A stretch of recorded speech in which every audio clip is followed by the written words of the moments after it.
Bueno, hola, ¿cómo andan? Tanto tiempo. Bueno, extraño las presentaciones en la bola. Estamos acá en esta virtualidad de la pantallita que todo bien con el 2D y la bidimensión, pero la verdad que ya se extraña un poco estar ahí, ¿no? Darse un abrazo y un beso, charlar cara a cara. Pero bueno, acá estamos aprendiendo a ser youtubers. Bueno, tenemos el tema sobre el saber. La presentación se llama Sobre el saber, más allá de lo no sabido, dos puntos, cuánto de luz. Tenemos la luz del día, más o menos el horario son las 4. El horario que tendríamos que vernos, pero bueno, como mi internet, ya saben, no anda bien, preferí grabarlo, me parecía que era mejor. Bueno, es un tema que no me gusta decirle clase a mí, porque yo no doy clases, no soy maestra ni docente. En todo caso, el otro aprende, ¿no? Uno aprende, pero enseñar no me gusta estar en esa posición, me da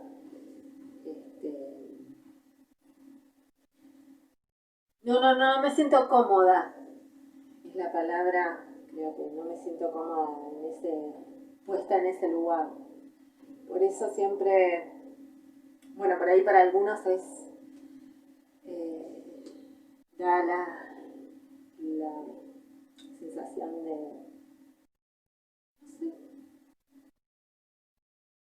no sé de qué, igual. Pero bueno, cada uno a su manera, como puede. Lo importante es tener algo que decir, dice Alfredo.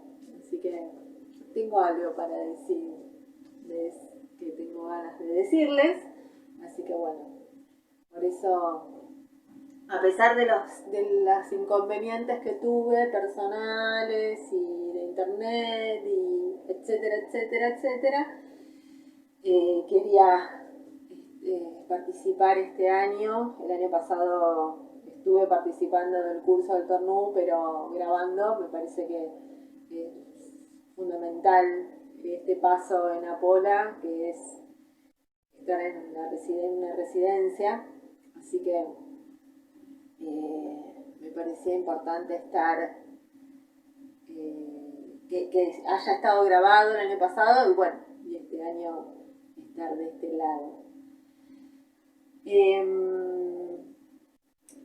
Bueno, el saber, la verdad, es un tema que me interesa mucho, que me apasiona desde hace muchos, muchos años.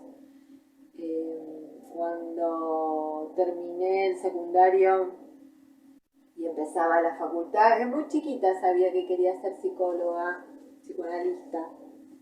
Primero psicóloga, después me di cuenta de la diferencia.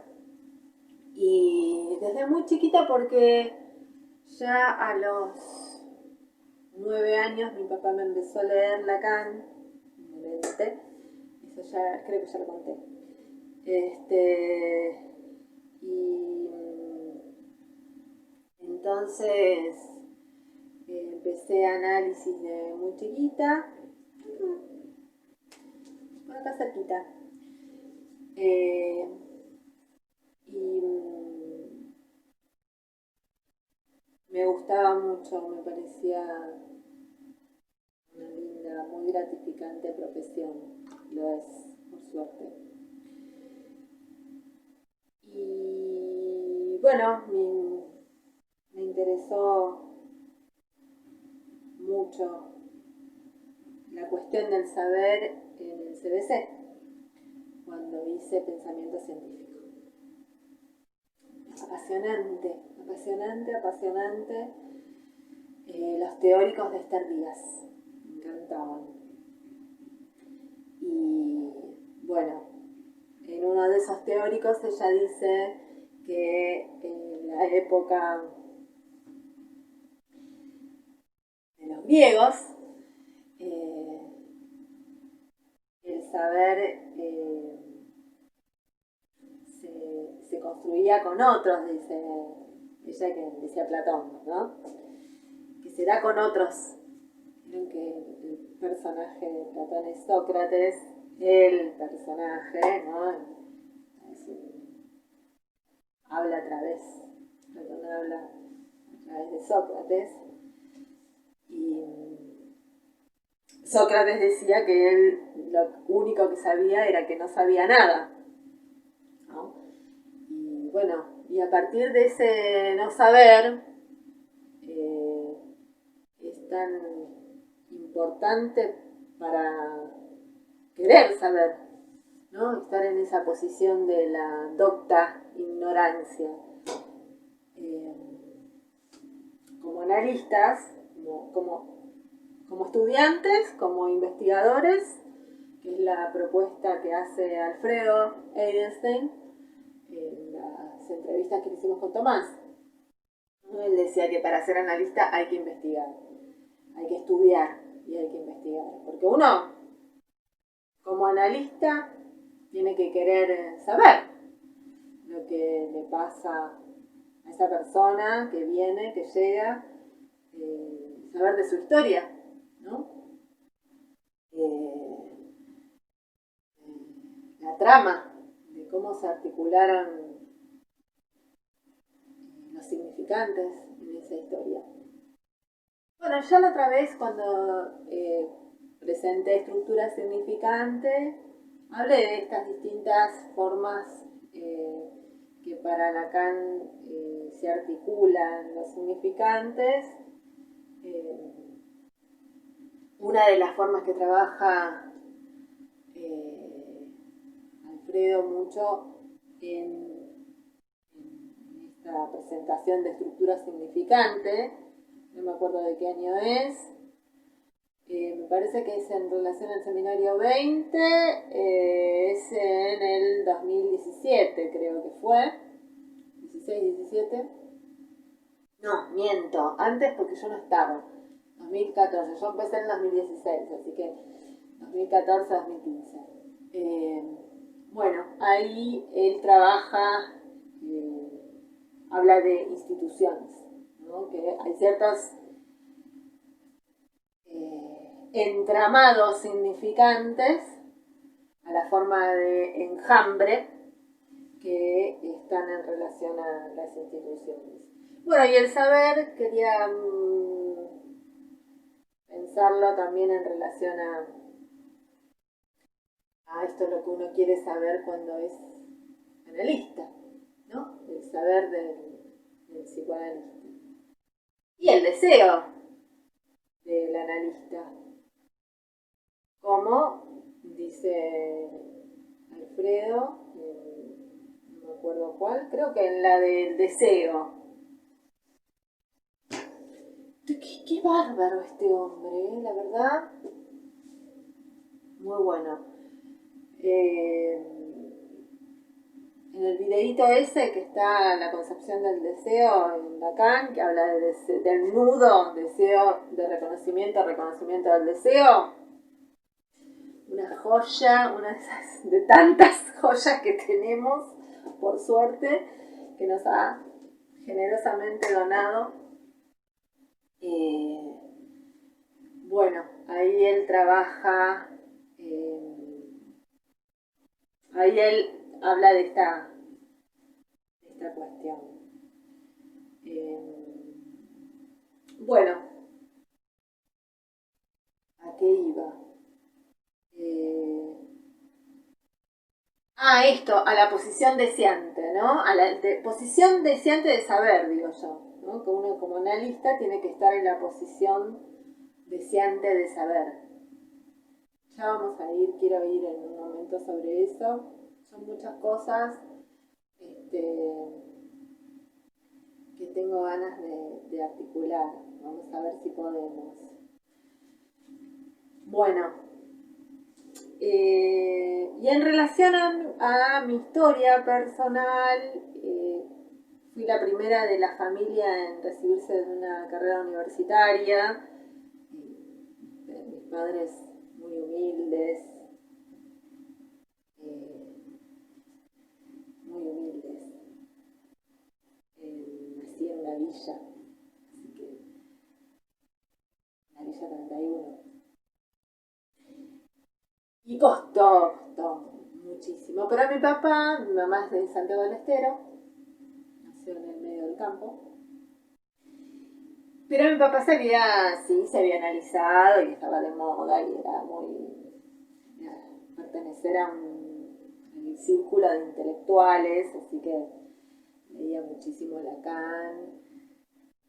Y bueno, y estaba esta cuestión del saber, ¿no? De la ignorancia por un lado, mi mamá la primitiva, la india ignorante, y mi papá el que sabía, digámosle, entre muchas comillas.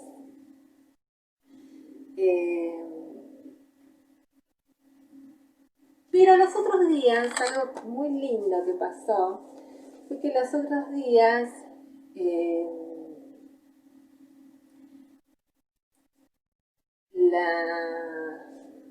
mi mamá me cuenta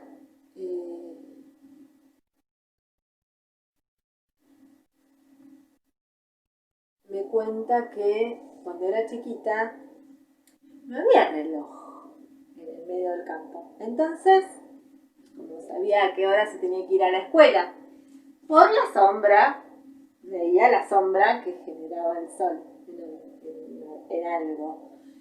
Y si estaba nublado, ¿cómo hacía? Bueno, calculaba. Miren qué importante que es la cuenta, ¿no? Pues esto es lo que dice, así lo explica Alfredo al rasgo unario, que este es el rasgo unario del significante. El hecho de que cuenta. Si uno dice cuántos elementos hay acá, uno puede decir un atril, un sombrero, un espejo, un placar, pongámosle, unas hojas, 2 hojas, ¿no? O puede decir una madera, el atril, el broche, o contamos las maderas estas, puede ser que contemos estas maderas, cuántas maderas hay acá. Entonces, un teclado, el significante porta la cuenta. Ese es el rasgo unario del significante, cuenta por uno. Entonces, el significante cuenta por uno. Entonces, el atril. Ahí el atril ya tenemos esto que es todo uno. O las hojas, que también podría decirse el atril, todo junto o por separado. Espero que se entienda.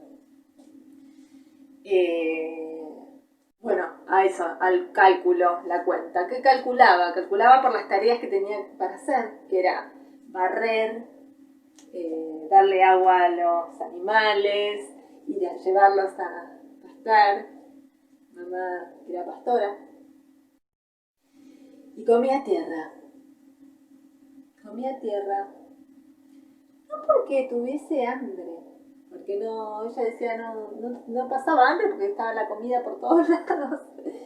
No, le gustaba comer tierra. Mamá es así, tierra, re nuestra tierra. Y bueno, me parece que eso es algo muy importante en mi historia, la cuestión del saber. Y va a que ella hacía las cosas y entonces más o menos se preparaba y cuando cuando pasaban los compañeros por un camino, que era como la avenida, no había casas, había una casa, otra, sí, o sea, no es que había avenida, obviamente, sino que, bueno, había un camino más grande, más amplio, y por ahí pasaban los chicos para ir a la escuela. Entonces ella iba corriendo, muchas veces hacían carreras de burros o de mula. Muy lindo, muy lindo. Muy lindo, me generó mucha ternura, mucho... Ella decía que era muy lindo, era muy divertido. Y miren qué importante que es la cuenta, ¿no? La cuenta de contar por 1, 2, 3, ¿no? Hacer las cuentas, de contar, de lo que uno cuenta cuando habla, porque cuenta para uno, porque es importante la historia de cada uno y es importante también decirlo, ¿no? Que se diga, que sea dicho, que se diga porque nos constituye, porque hace la trama, hace la razón. Y el saber, como de ese saber que Sócrates relacionaba con el saber en el Menón, ¿no? El saber del esclavo.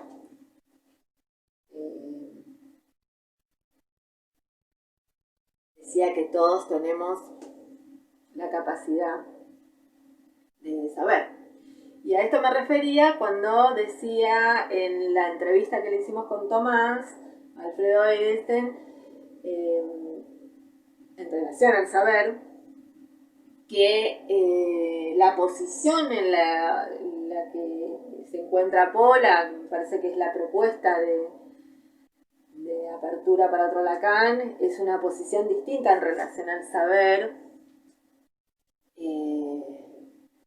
más del lado del verbo que del sustantivo, ¿no? Más del lado del ejercicio, de la investigación, del deseo de saber, de la pregunta que se activa cuando uno está con ese entusiasmo, ¿no? Que yo decía cuando empecé el CBC fue una cosa impresionante que me había emocionado cuando tenía los teóricos de pensamiento científico, o semiología, o antropología. Psicología ya no me gustaba tanto, y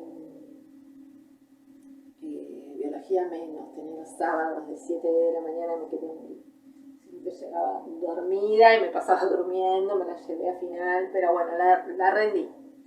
Hice un año, no sé qué sé. La carrera me llevó unos cuantos años, una vida más me llevó, pero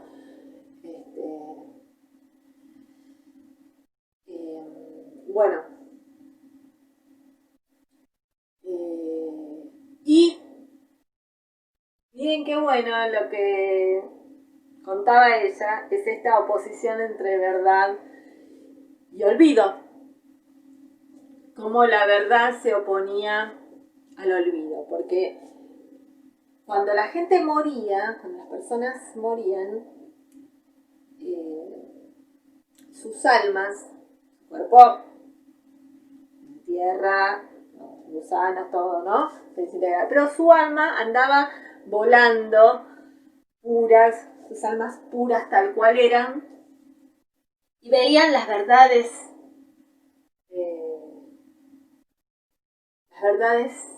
como eran, puras, esta onda, ¿no? El alma de la pureza de la verdad y todo.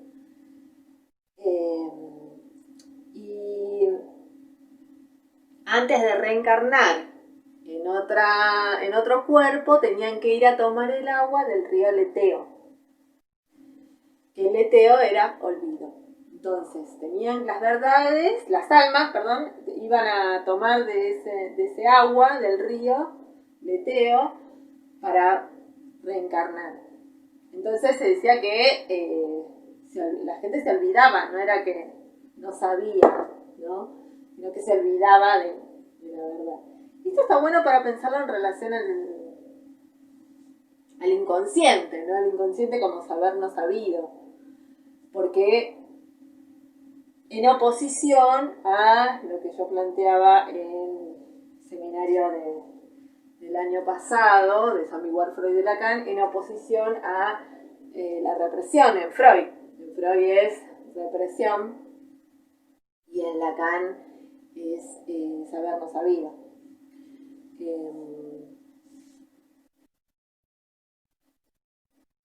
Entonces tomaban del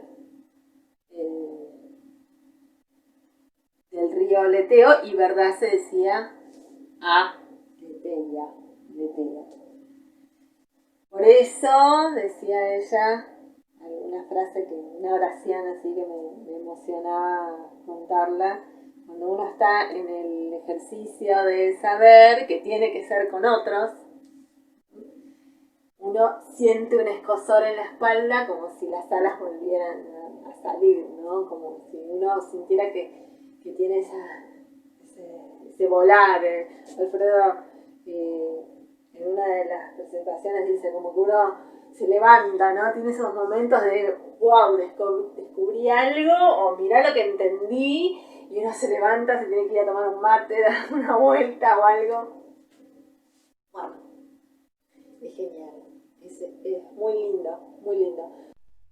Bueno, disculpen, lo que pasa es que estoy grabando por el celular y justo me llamó la señora que acompaño, que a veces no la atiendo, pero a veces la atiendo para saber cómo está. Bueno,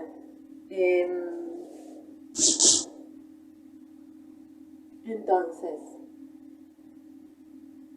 decíamos, el saber, qué importante que es el saber.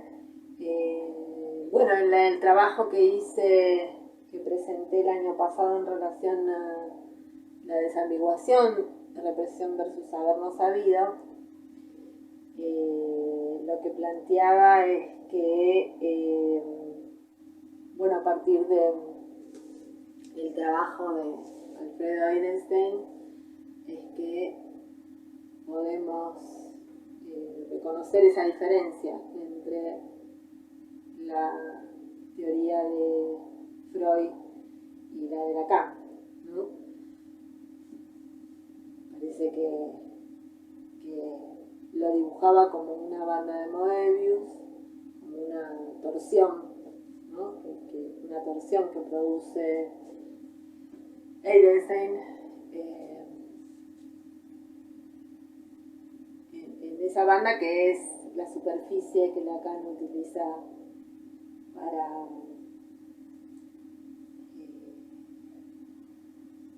concebir el sujeto en análisis, que no es la persona. Ya creo que lo hablamos mucho, lo dijimos muchas veces en la bola, pero bueno, insistimos, hay que insistir para que no quede dudas. No es la persona que viene, sino el asunto, el tema.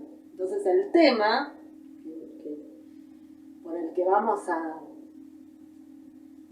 andar, ¿no? Está dividido, ¿ya? El sujeto dividido entre saber y verdad. Vengo hablando de la verdad y del saber. Bueno, ya hablaron Pedro este año dio en el seminario principal, si no lo vieron, véanlo. Tienen que adherirse a Apertura para otro Lacan y lo tienen gratis. O sean miembros y aprovechen y también presenten investigaciones, textos. Es un espacio realmente muy rico para todos, para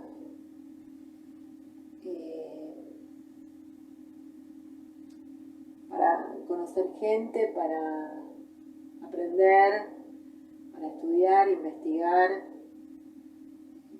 a realizarse. Es muy bueno, así que se los recontra recomiendo, obviamente. Ya saben que yo soy así. Paré un poquito con las publicaciones, me tomé un descansito así, también otros, hacer un poco también, porque estoy así, podía preparar esto, porque si no, no tengo tiempo. Y yo también tengo ganas de saber un poquito. Bueno, ¿a qué iba? La relación entre saber y verdad dio Pedro, dio Martín el año pasado en el seminario y en el curso del Tornú. Está bueno esta diferenciación que hace Lacan en su versión del sujeto, posición del inconsciente también, entre alienación y separación. Bueno, hay muchísimo material en la revista El Rey está desnudo.com.ar, muchísimo. Ahora hace poquito compartí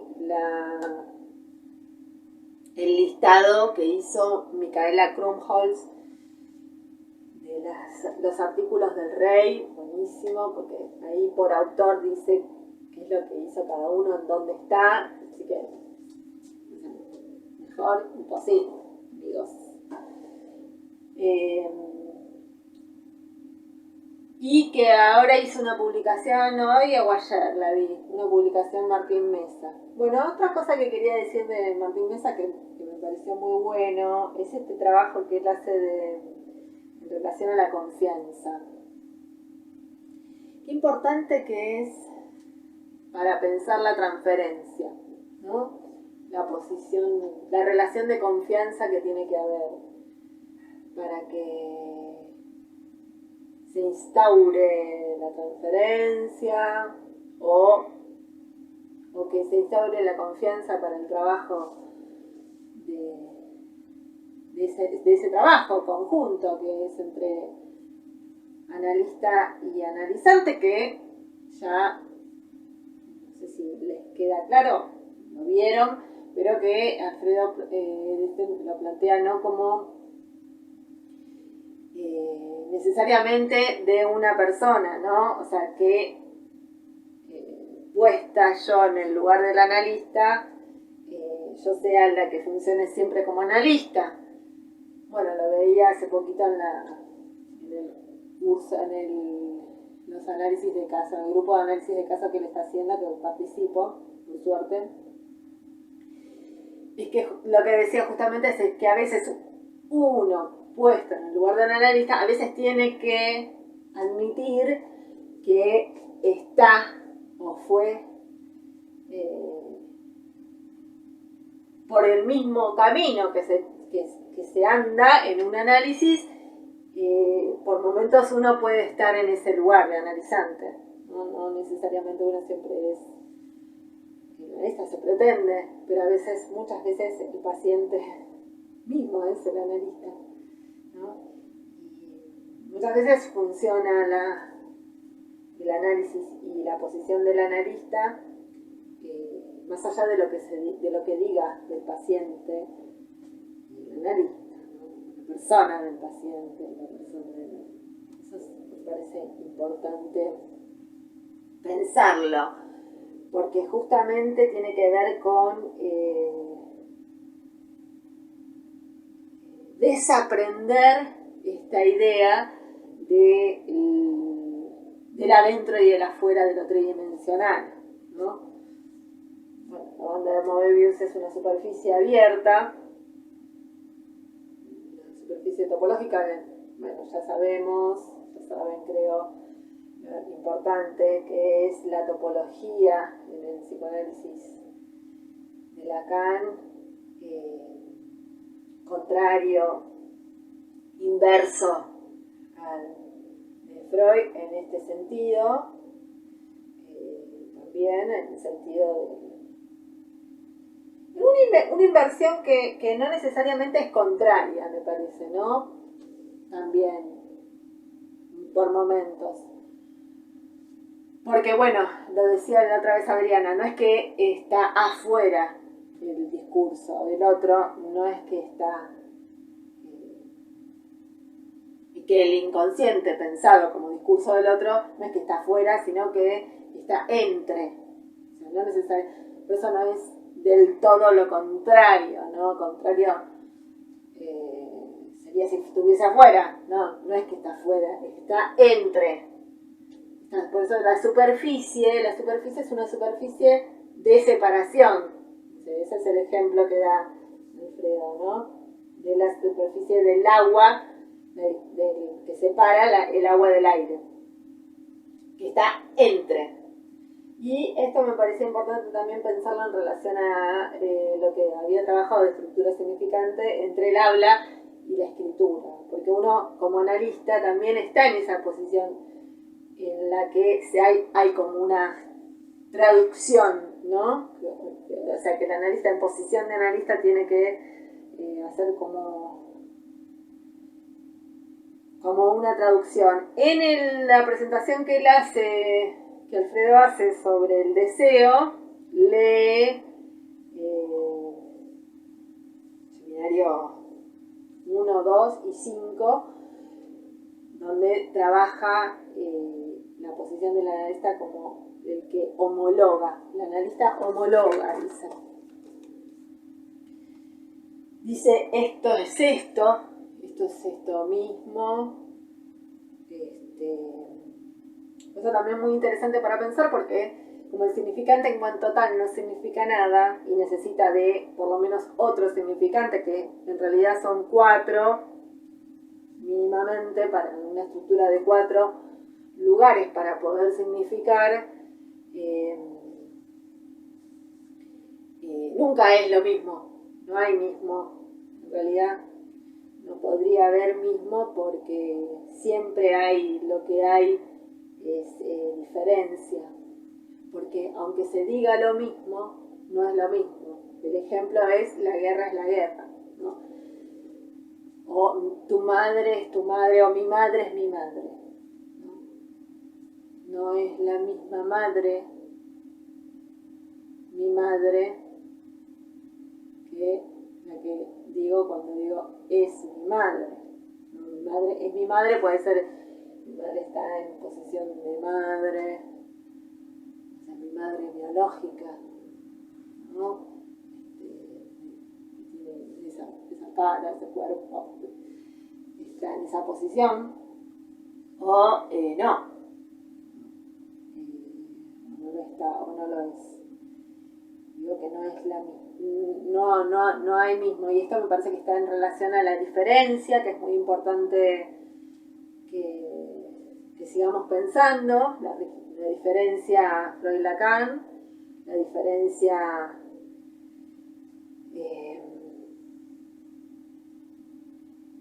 que hace Alfredo Eidelstein, que generó, bueno, todo este aluvión,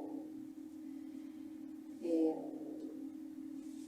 tiene que ver con la diferencia de Derrida. Bueno, es un trabajito que también estoy haciendo en relación a la diferencia. ¿Qué tiene que ver con la escritura? ¿No? Tiene que ver con esto, digo, entre el hablar y el escribir, porque uno como analista ya hizo una presentación el año pasado, o el otro hicieron una presentación sobre esta cuestión, ¿no? Entre el analista, sí, creo que fue la vez que presentaron lo de la pregunta, que el analista escribe, ¿no? O sea que lee y al interpretar escribe. Bueno. ahora quería seguir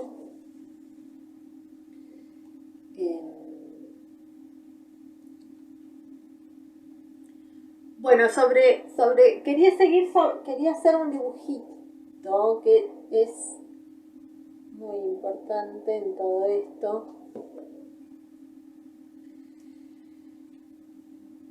Me gusta, me encanta la tinta china. Y me gusta, justo para la presentación que hice este año de estructura significante, utilicé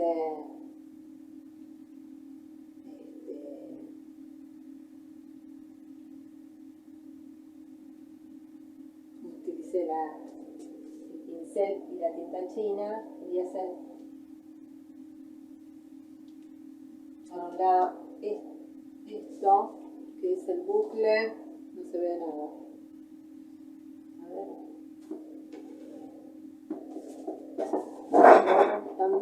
Tanta luz, cuánto de luz. Y cuánto no era por el cuánto de mucho, sino el cuánto, el fotón, para Einstein lo llama cuánto de luz. Hermoso, muy lindo, me pareció bello. Entonces, iba a esto por tesis, antítesis y síntesis. Lo pensé, ¿no? Si esto es tesis, antítesis y síntesis, que podría pensarse como una... Esto es síntesis, como una...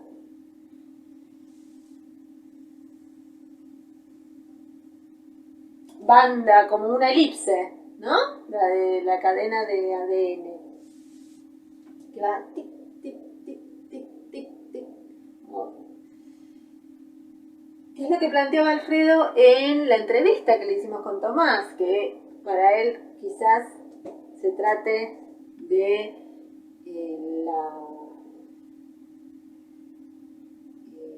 en un análisis el atravesamiento del fantasma sea que caiga la idea de certeza como posibilidad de ser sostenida, ¿no? Que uno mantiene un saber como verdad durante un tiempo, que es a lo que va, ¿no? Uno quiere saber y entonces busca esa articulación significante que puede ser sostenida por un tiempo, quizás mucho tiempo, porque sirva, porque responda, porque en el sentido de paradigma resuelve problemas, responde a muchas preguntas, pero puede ser que en algún momento haya que dejar caer eso como verdad, ¿no? Dejar caer ese saber como una verdad, porque ya no responda. Me parece que también está en relación a la definición misma de significante, porque si en tan total no significa nada y necesita de otros para significar, en una comunidad, ¿no? En una sociedad donde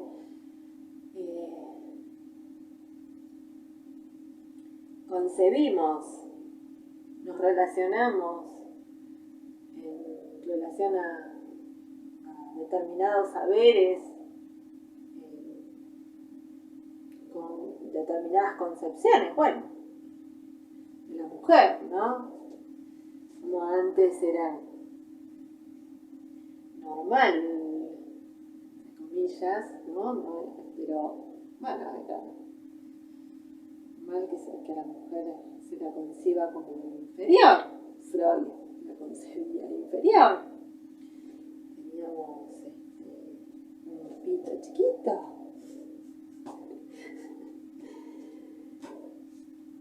Bueno, entonces tenemos tesis, por favor.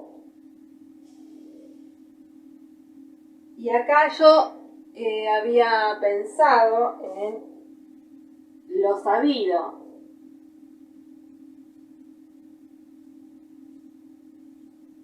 Lo sabido, no se ve nada. No sé muy bien cómo hacerlo. O sea, tendría que apagarla, cerrar la persiana directamente. Ah, encima se ve al revés. No. Parece que encima se ve al revés, ¿no? Lo sabido. Pongo acá. La torsión, que yo la pongo en relación a algo que conmueve, me parece que tiene que ver con la sorpresa, con la novedad, ¿no? Me pasó cuando empecé el CBC y me pasó cuando, no en la facultad. En la facultad con algunos quizás, pero cuando leí otro Lacan. Porque yo Lacan lo odiaba, ya me tenía podrida, había escuchado, Miller lo había escuchado obviamente, y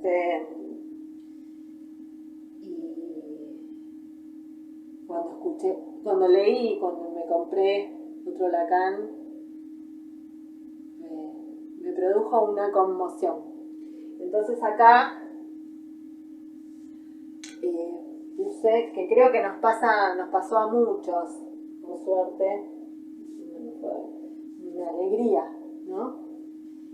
Una conmoción que produce la sorpresa,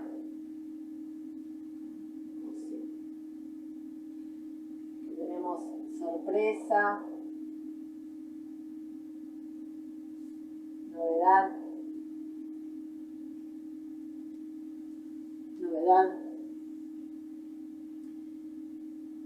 hace una vuelta,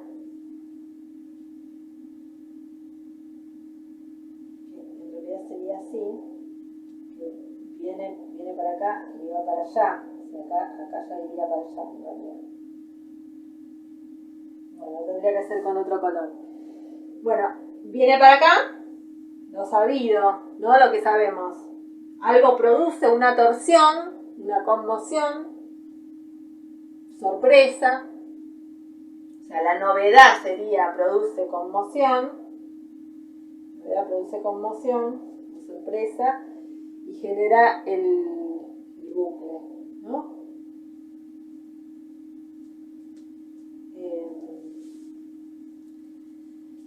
Y me parecía importante ir a este doble bucle, al doble bucle, lo vamos a ver en el 8 interior, en este, que sería así. Miren que lo tengo ahí, lo estoy viendo a ver si me sale. ¿Qué sería? Este que es la demanda, pone Lacan en el seminario 11. Ahora lo voy a traer.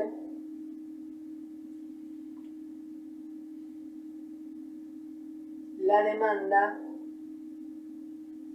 Acá tenemos el deseo y esto acá la interpretación. Interpretación, deseo, y esta es demanda.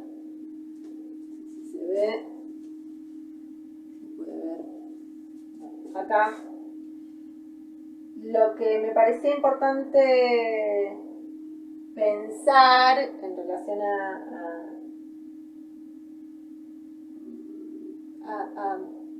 la escena dentro de la escena sería, ¿no? Porque estoy hablando de mi historia personal. Él ya lo sabía, porque acá vieron que nosotros en análisis en un momento necesitamos, o sea, la estructura misma de de la interpretación requiere del ya lo sabía, ¿no? Porque la sorpresa también implica eso. Ya lo sabía. Sí, esto. Claro, porque tal y tal cosa, ¿no? Me parece que se podría pensar así. Lo digo porque vuelvo a Lacan, ¿no? Pero otro, en esa inversión, otro Lacan, no el de Miller, que ha sido muy cruel para mí, historia personal, muy cínico, muy en esa posición de saber que sabe, ¿no? Que se detenta, con la supuesta posición de que no saber, no, yo en realidad no sé nada, ¿no? Que muchos, hasta en la Pola también hay gente casi que está en esa posición, que es bastante, bueno, para mí no es bueno. Aparte de que no me gusta para nada. Cuando la gente se pone en esa posición no es buena tampoco, más allá de que a mí no me guste. Bueno, y además otra cosa que quería pensar es esta cuestión del saber verbal, ¿no? Del saber del contenido que se transmite por vía oral. Que es muy importante y que además hace poquito, perdonen, no,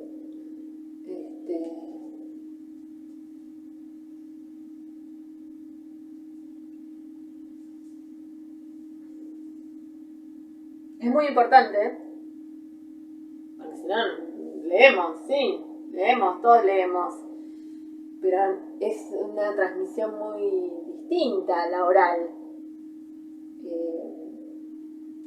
muy valiosa, ¿no? Si bien también como analista puede hacer un análisis de un texto, que de hecho lo hace, esta es la plantea de Aire Montesano, ¿no? Que nosotros con lo que trabajamos es con un texto clínico. Y cuando interpretamos y homologamos, con esas comillas, en ese sentido, ¿no? También lo hacemos sobre un texto, ¿no? O quizás escribimos ese texto cuando lo interpretamos.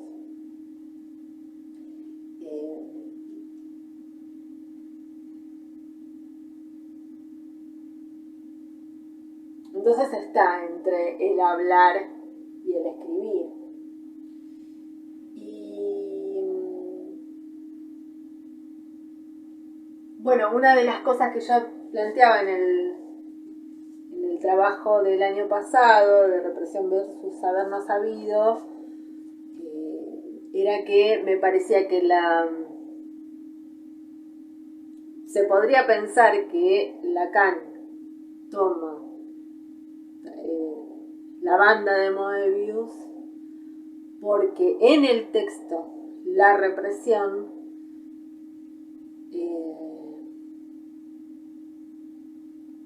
en el texto la represión no, sobre el mecanismo psíquico de los fenómenos histéricos.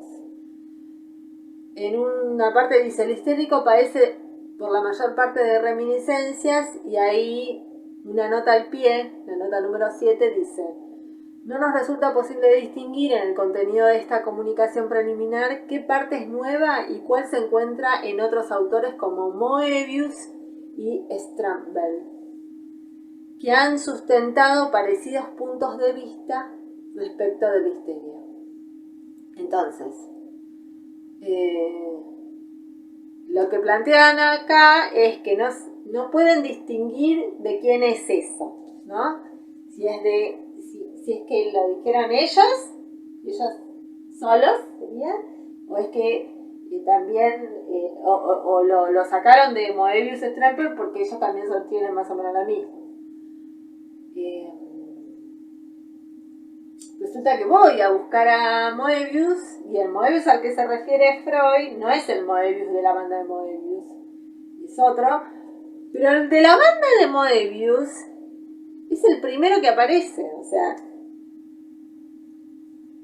es muy probable que Lacan haya leído a Freud como un investigador, y porque sabemos que se leyó todo Lacan. Es la pelea que tiene Alfredo hace tantos años por saber todo lo que leyó Lacan, la biblioteca de Lacan. Bueno, debe haber buscado a Moebius, y el primero que aparece, o sea, el más viejo, es el de la banda, porque ya había nacido antes de este que decía Freud. Entonces ya estaba en la banda de Moebius.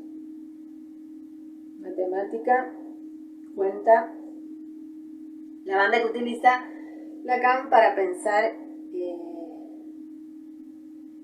el sujeto dividido entre saber y verdad, y esta cuestión que él mismo plantea, ¿no? Que Freud plantea, que es de no saber de quién, qué cosas de quién, ¿no? Una cosa interesante, muy interesante. Y bueno, en el texto La represión hay una cita, la nota de Strachey, que dice que lo había tomado de Herbart, el término Verdrangum, que Herbart era un reaccionario, ese tremendo, filósofo, psicólogo y pedagogo alemán. Uno de los personajes constituyentes de la agitación intelectual en Alemania. Bueno, tremendo este hombre.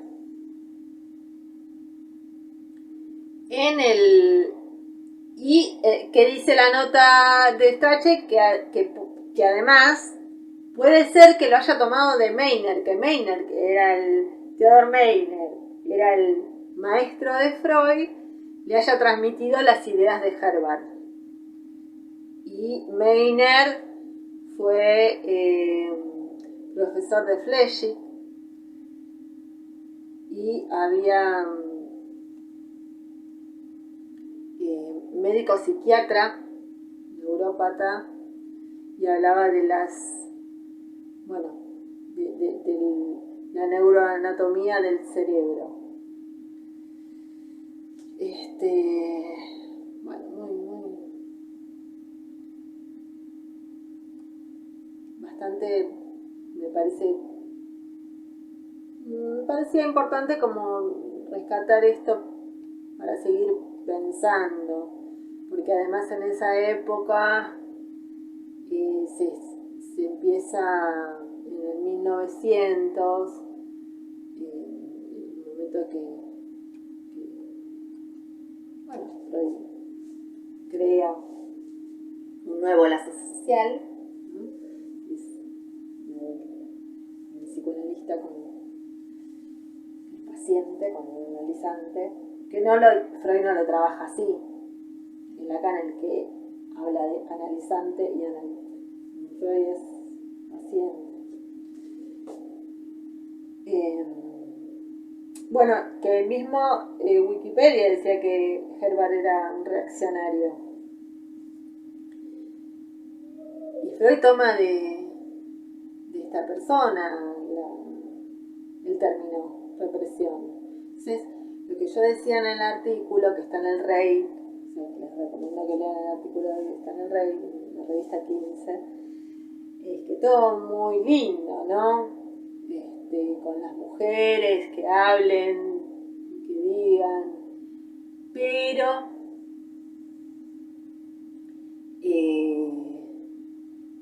tienen que estar castradas, ¿no? O sea, se estaba constituyendo el Código Civil en Alemania y contribuye bastante a la represión Freud. Super-yo, es lo que dice Alfredo, es el único concepto que Freud elabora, que además es metido adentro de todos nosotros como una instancia de la naturaleza, de nuestra naturaleza por ser seres humanos, seres de cultura sería, nuestra naturaleza es tener culpa. Y es más, las mujeres, como somos medios locas, sería, no tenemos mucho super-yo, así que en realidad las mujeres no tienen que ocuparse de las grandes cosas. O sea, de los chicos sí, los chicos de las cosas de la casa sí, pero después de la vida pública sería no, porque no tiene suficiente super-yo. Y esto es tremendo, me parece una cosa tremenda para pensar, ¿no? Bueno, va una cita de Lacan. Escuchen qué linda. Esta falta de lo verdadero sobre lo verdadero, que necesita todas las caídas que constituye el metalenguaje en lo que tiene de engañoso y de lógico, es propiamente el lugar de la Überdrangung, de la represión originaria que atrae a ella todas las demás, sin contar otros efectos de retórica para reconocer los cuales no disponemos sino del sujeto de la ciencia. Bueno, ya sabemos, trabajamos con el sujeto de la ciencia, ¿no? Que es a partir de la ciencia que aparece el psicoanálisis, respuesta muy rápida y recontra resumida, sería que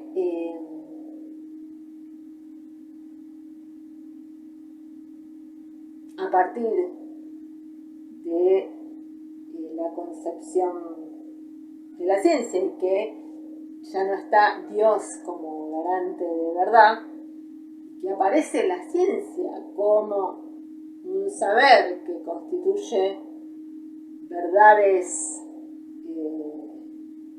provisorias, con el agregado de el individualismo, la biologización y el nihilismo, porque entonces a partir de la muerte de Dios todo es un bajón total, es el nihilismo diagnosticado por Nietzsche, que ya lo vimos.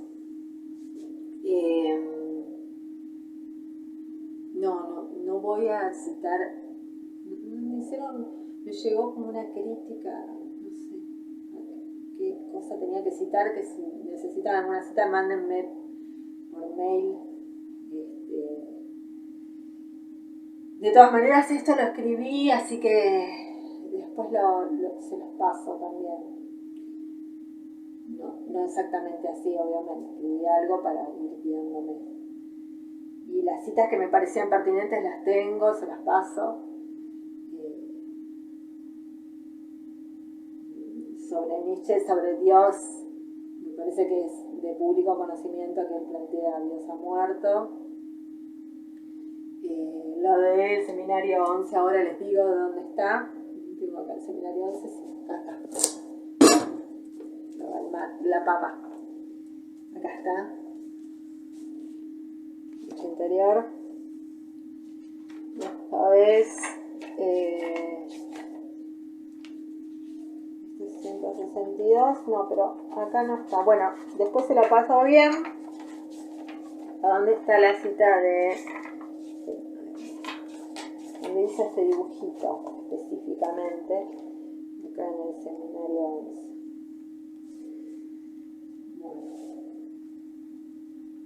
a ver si está acá, discúlpame.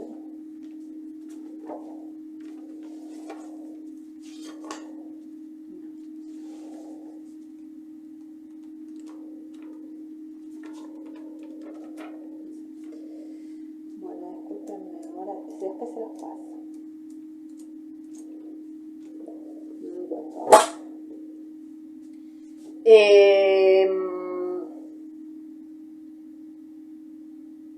Bueno, esto es la ciencia de la verdad. Cita de Lacan de la ciencia de la verdad. Me voy a fijar en la página y se los paso después bien qué página es. Tengo la versión original, la más vieja sería. Y me parece importante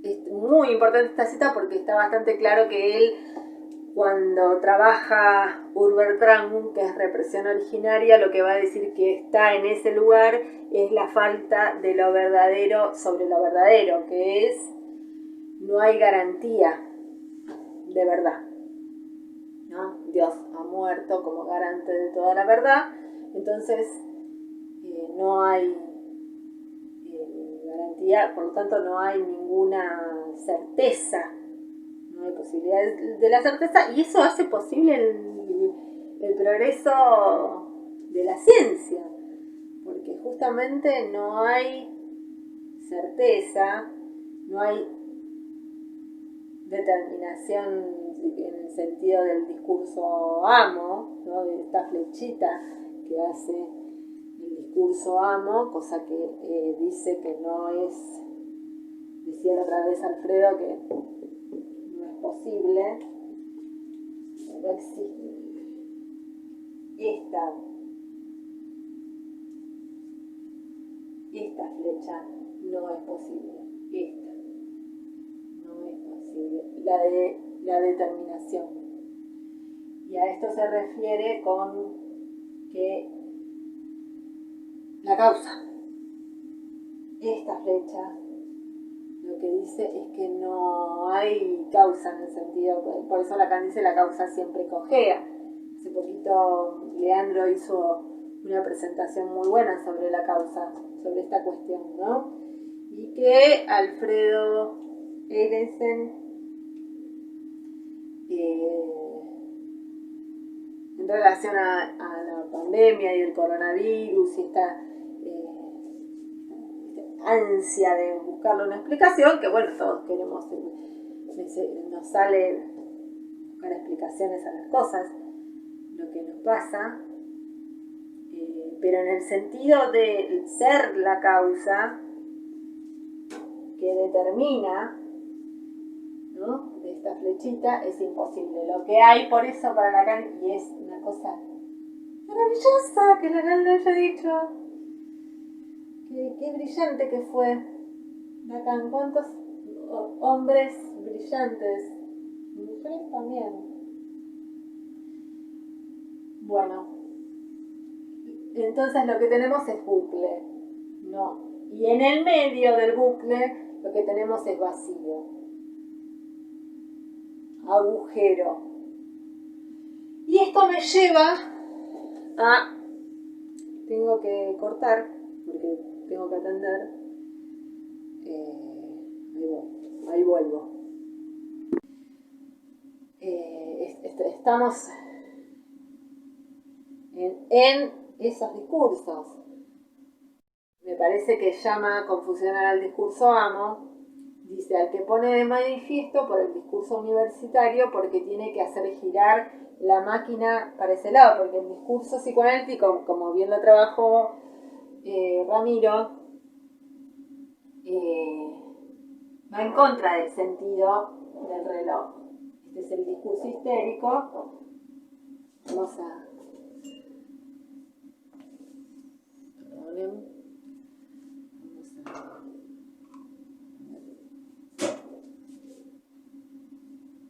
Discurso amo. Discurso histérico. Discurso psicoanalítico. Este es el discurso universitario. el análisis va en contra de las agujas del reloj.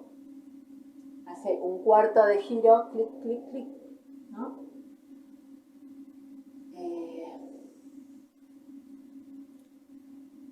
En contra de vos giro, de las agujas del reloj. Entonces, dice, tal discurso confusional no ha podido surgir más que de este que me importa. Porque el sentido que Lacan plantea, que se desarrollan los discursos y que acompañan acompañan a la creación del síntoma, es en este sentido, en el sentido de las agujas del reloj.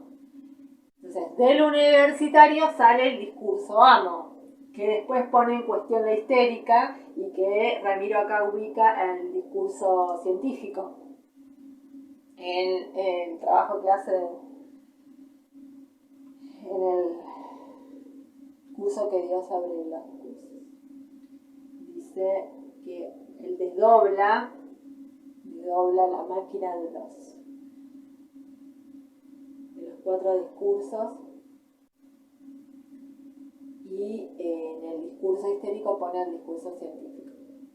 Muy bueno pensarlo, porque además se sostiene en Lacan, porque Lacan lo plantea además en su versión del sujeto o en la ciencia y la verdad. No sé, lo puse en el trabajo que hice de represión versus saber no sabido también. Entonces dice, tal discurso confusional no puede surgir más que de este que me importa, pero me importa en otro que yo pongo de manifiesto, llegado el momento, por el discurso universitario. O sea, el que me importa es el discurso psicoanalítico que pone de manifiesto a través del discurso universitario, porque no tiene otra.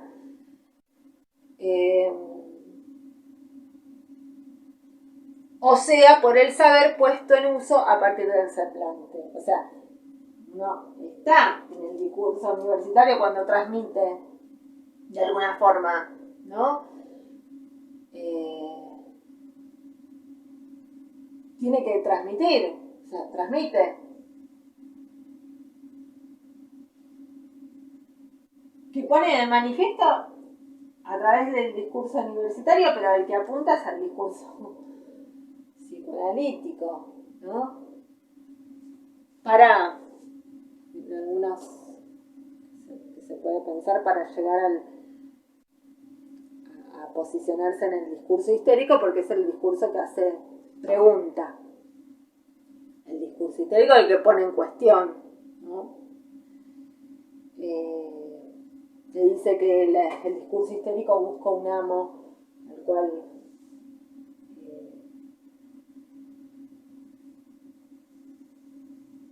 castrar, ¿no? Barrar,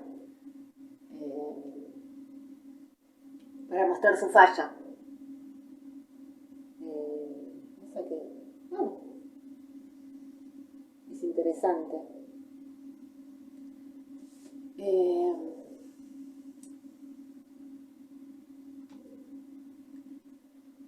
Y bueno, y esta cuestión me parece importante de la letra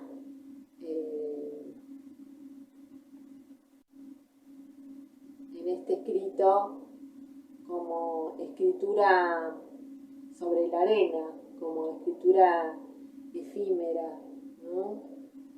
Que no se puede sostener más que por un ratito. Si hay algo que trato todo el tiempo es dejar en claro que para mí se trata de un discurso que no es del semblante.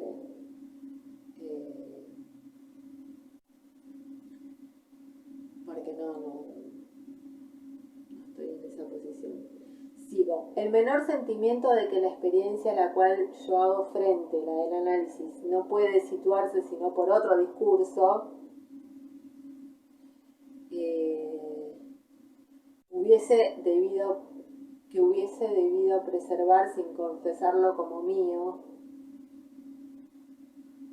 que me lo ahorren, gracias Dios, no impide que al importarme en el sentido que acabo de decir, me importunen. Porque lo que está diciendo es que a él no le interesa, lo que entiendo yo, ¿no? Que no se trata de que a él le importe el derecho de autor, o que digan que él es el que formaliza el discurso psicoanalítico dentro, con los matemas, y lo contextualizan en esta máquina que son los 4 discursos.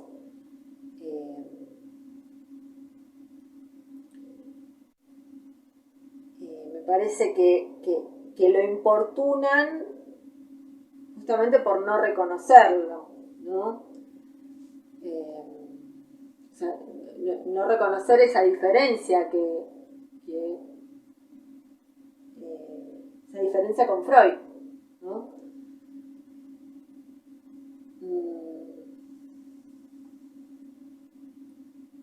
Y no es que quiera un reconocimiento en el lugar del amo o del maestro o del Dios, sino que no le...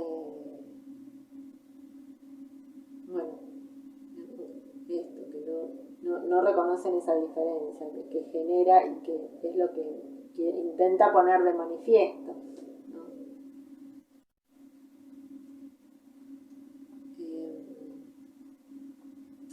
Y a lo que quería ir un poco...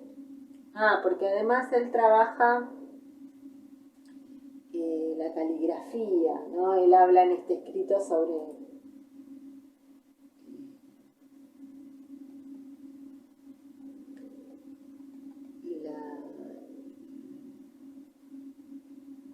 la escritura sobre la arena,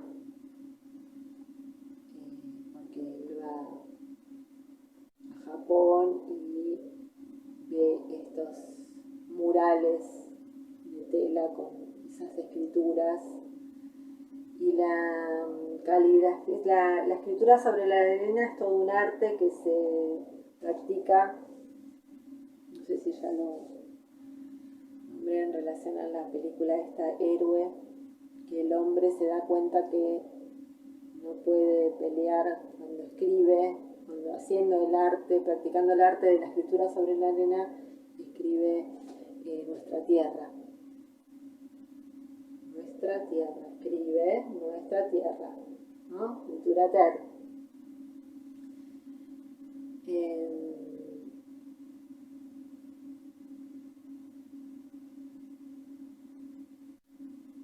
Dice, tomaré los rasgos de lo que de una economía del lenguaje permite dibujar, lo que promueve a mi entender que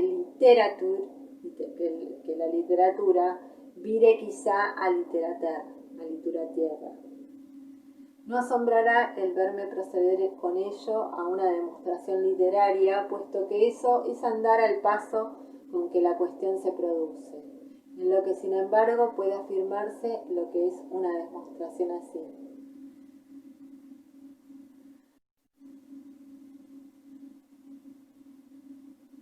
Bueno, utiliza la literatura igualmente, ¿no? Regreso de un viaje que esperaba hacer al Japón, por lo que en uno primero había experimentado del litoral. Que se me entienda a medias palabras, por lo que recién del Humboldt he repudiado como volviendo el viaje imposible, por un lado, por lo tanto, según mi fórmula, asegurando su real como imposible, ¿no?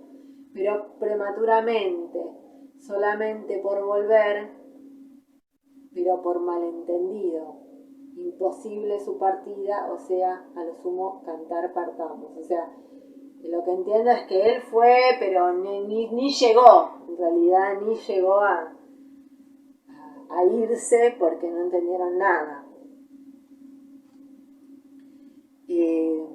Bueno, y sobre lo último que quería llegar es a que bueno, por un lado esto plantear esta cuestión de la demanda y el deseos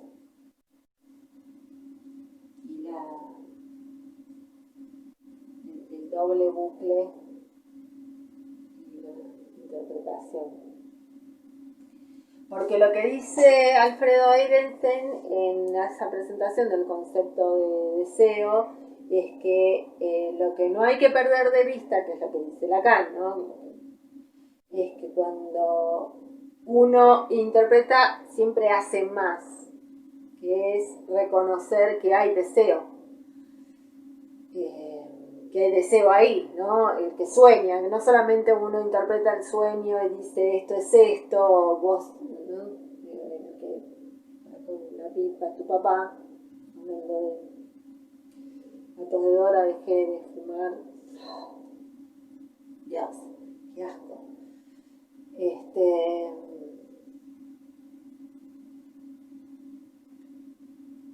Sino que lo que uno no tiene que perder de vista que hay deseo ahí. Entonces de lo que se trata es del deseo de reconocimiento y de reconocimiento del deseo. Entonces, ¿no? Del deseo de reconocimiento y del reconocimiento del deseo. Acá hay una demanda, deseo de reconocimiento, y en la interpretación, el reconocimiento del deseo, ¿no? De que hay que la persona desea.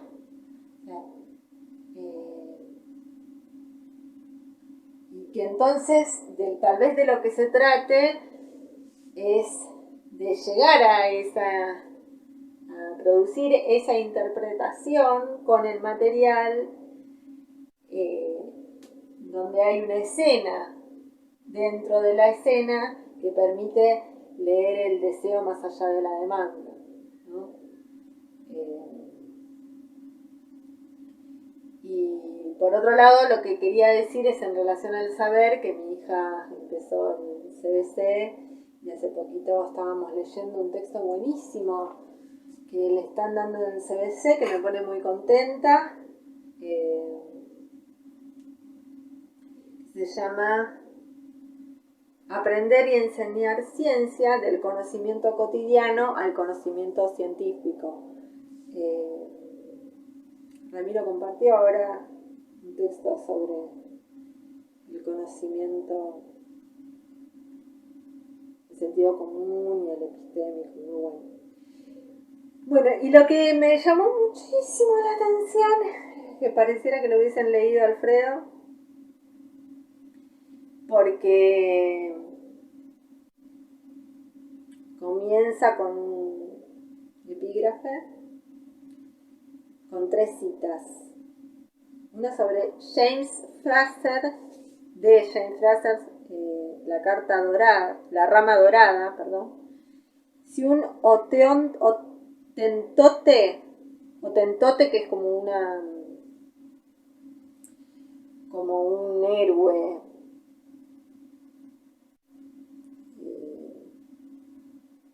antiguo. Si un otentote desea que se calme el viento, coge una de sus pieles más gruesas y la cuelga en el extremo de una pértiga, en la creencia de que al tirar abajo de la piel el viento perderá su fuerza y calmará. Otro, Richard Feynman. ¿Está usted de broma, señor Feynman? Es el texto. El electrón es una teoría que nosotros utilizamos. Tan útil resulta para comprender el funcionamiento de la naturaleza que casi podríamos decir que es un objeto real. No es un objeto real, dice. Podríamos decir que es un objeto real porque lo utilizamos en la naturaleza, pero no es un objeto real. Genial. Y la cita esta de Max Planck, que utiliza Alfredo también. Una nueva teoría no se impone porque los científicos se convenzan de ella, sino porque los que siguen abrazando las ideas antiguas, van muriendo poco a poco y son sustituidos por una nueva generación que asimila las nuevas desde el principio. Genial. Bueno, y este texto está muy bueno y trabaja además los contenidos verbales. Y hace una diferencia entre, también se los paso porque está muy bueno el texto este, y la verdad que me hizo acordar cuando yo empecé el CBC que me había puesto tan contenta porque empecé a saber, porque quería saber y empecé a saber, después la facultad fue malísimo.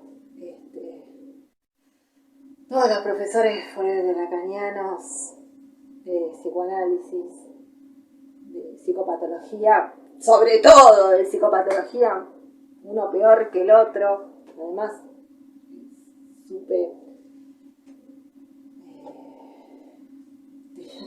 titular de cátedra siendo analista de una amiga, un desastre total, cosas terribles que ha llegado a decir ese hombre.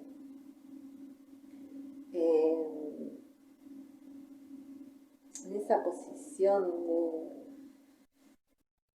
de saber tan desagradable, realmente, que te decían, te miraban, cada vez que hacías una pregunta te miraban como diciendo, pero vos no te analizaste lo suficiente.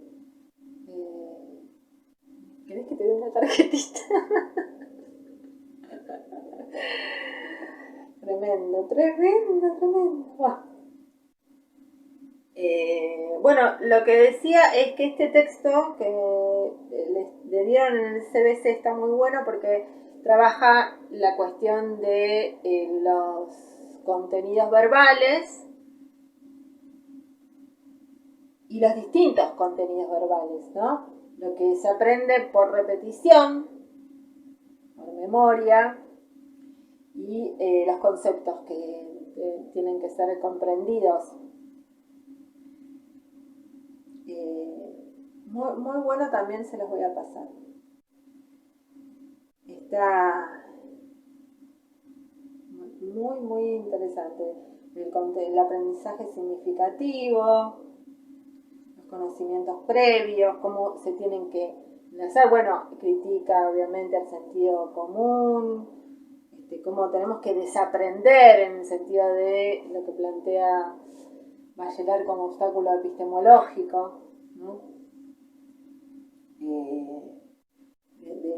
Del psicoanálisis sobre el conocimiento que tenemos, del sentido común. Y una de las cosas que plantea que me parecía interesante es que uno no tiene que enseñar que los objetos que no se sostienen caen. Y la primera vez que lo escuché, cuando me lo leía mi hija, Julia, es que uno no tiene, así lo escuché, uno no tiene que enseñar que los objetos que no se sostienen caen. Y pensé, de hecho, sostenemos, aunque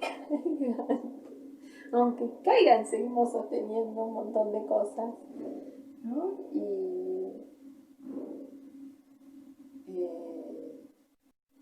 Hay que dejar de sostenerlas,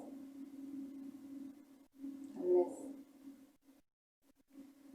Bueno, así termino, doy lugar a las preguntas y cuestionamientos, como dice Alfredo, críticas y comentarios y lo que quieran.